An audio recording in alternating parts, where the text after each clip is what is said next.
Vote মিটলেও কোনো মতেই থামছে না অশান্তি। দাদা আর দিদি শান্ত থাকলেও গলিতে গুন্ডারাজ অব্যাহত। সৌমের পর এবার তৃণমূল কাউন্সিলরের দাদাগিরি। বিজেপিতে যোগদান করায় জাতীয় স্তরে প্রতিবন্ধী ক্রিকেট খেলোয়াড়কে মারধরের অভিযোগ তৃণমূল কাউন্সিলরের বিরুদ্ধে। গত 23 তারিখ বরানগরে বিজেপির সভায় শুভেন্দু অধিকারী হাত ধরে বিজেপিতে যোগদান করে বরানগর পৌরসভার 1 নম্বর ওয়ার্ড নর্দার্ন পার্কের বাসিন্দা জাতীয় স্তরের প্রতিবন্ধী ক্রিকেট খেলোয়াড় কমল সরকার। কমল বাবুকে এলাকায় সবাই কাজু নামে চেনে। গতকাল রাত্রিবেলা তিনি বাড়ি ফিরছিলেন। অভিযোগ, সেই সময় বরানগর পৌরসভার 14 নম্বর ওয়ার্ডের তৃণমূল কাউন্সিলর শান্তনু মজুমদার ওরফে মেজর অনুগামীরা তাকে উত্ত্যক্ত করার প্রতিবাদও করে প্রতিবন্ধী ওই ক্রিকেটার। তারপরে একে অপরের মধ্যে বাদানুবাদ শুরু হয়। এরপরেই তৃণমূল কাউন্সিলর শান্তনু মজুমদার তাকে মারধর করে বলে অভিযোগ। ঘটনায় যথেষ্টই আক্রান্ত ওই ব্যক্তি। কমল সরকার এতটাই আক্রান্ত যে তিনি কথা বলতে গিয়ে কান্নায় ভেঙে পড়েছে।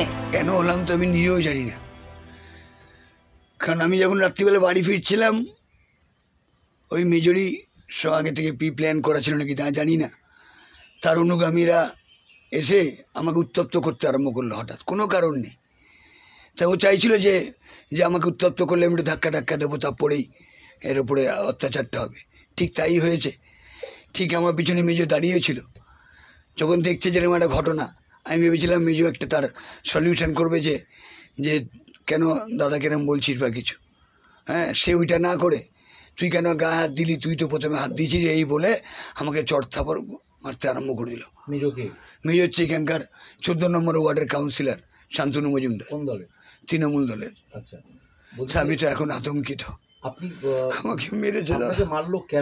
কেন বললে আমি ওই 23 তারিখ ভোটের আগে শুভেন্দু অধিকারী হাত ধরে আমি বিজেপিতে জয়েন করেছি, আমার অপরাধ। তাই জন্য মনে মেরেছে। হ্যাঁ বলেছে, হুমকি তো দিয়েছে। এই বলছে কি করে বাইরে বেড়াতে, যা বলে। আমি দাদা কাজ বাজ করবো না, আমি তো আতঙ্কিত দাদা। এরকম করে মারবে আমি ভাবতে পারিনি তো।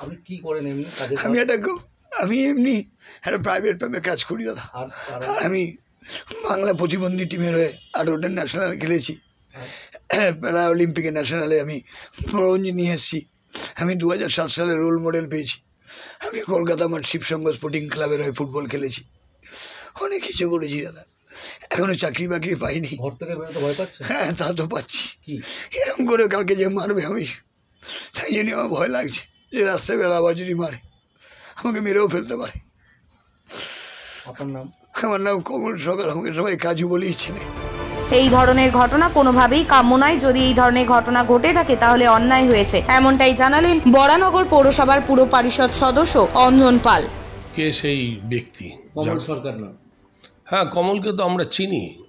কমল প্রতিবন্ধী। কমলের স্ত্রী তৃণমূল কংগ্রেস করে 14 নম্বর ওয়ার্ডে। কমল শুনলাম বিজেপি করছিল। কেন করছিল, কিসের জন্য করছিল আমি জানি না। আর 14 নম্বর ওয়ার্ডে আমাদের কাউন্সিলর শান্তনু মজুমদার মেজো। ঘটনা কি হয়েছে না জেনে তো বলা সম্ভব নয়। যদি বিজেপি করতেই পারে, বিজেপি করলেই তাকে মারতে হবে এরকম মানসিকতা তৃণমূল কংগ্রেসের নেই। অন্তত তৃণমূল কংগ্রেসের এই মানসিকতা নেই। আমাদের মুখ্যমন্ত্রী মমতা বন্দ্যোপাধ্যায় বারবার দলীয় কর্মীদের কাছে বার্তা পাঠাবার চেষ্টা করছেন যে কোনো অবস্থাতেই কোথাও যেন সাধারণ মানুষের সঙ্গে অসহযোগিতার প্রশ্ন না ওঠে এবং কারোর উপর যেন অত্যাচার না হয়। স্বাভাবিক কারণেই আমরা যারা স্থানীয় স্তরে নেতৃত্ব দিই আমাদের অবশ্যই সংযত থাকতে হবে। এবং মেজর সঙ্গে আমি নিজে ব্যক্তিগতভাবে কথা বলবো। কথা না বলে আমি এই বিষয়ে কোনো মন্তব্য করতে পারছি না।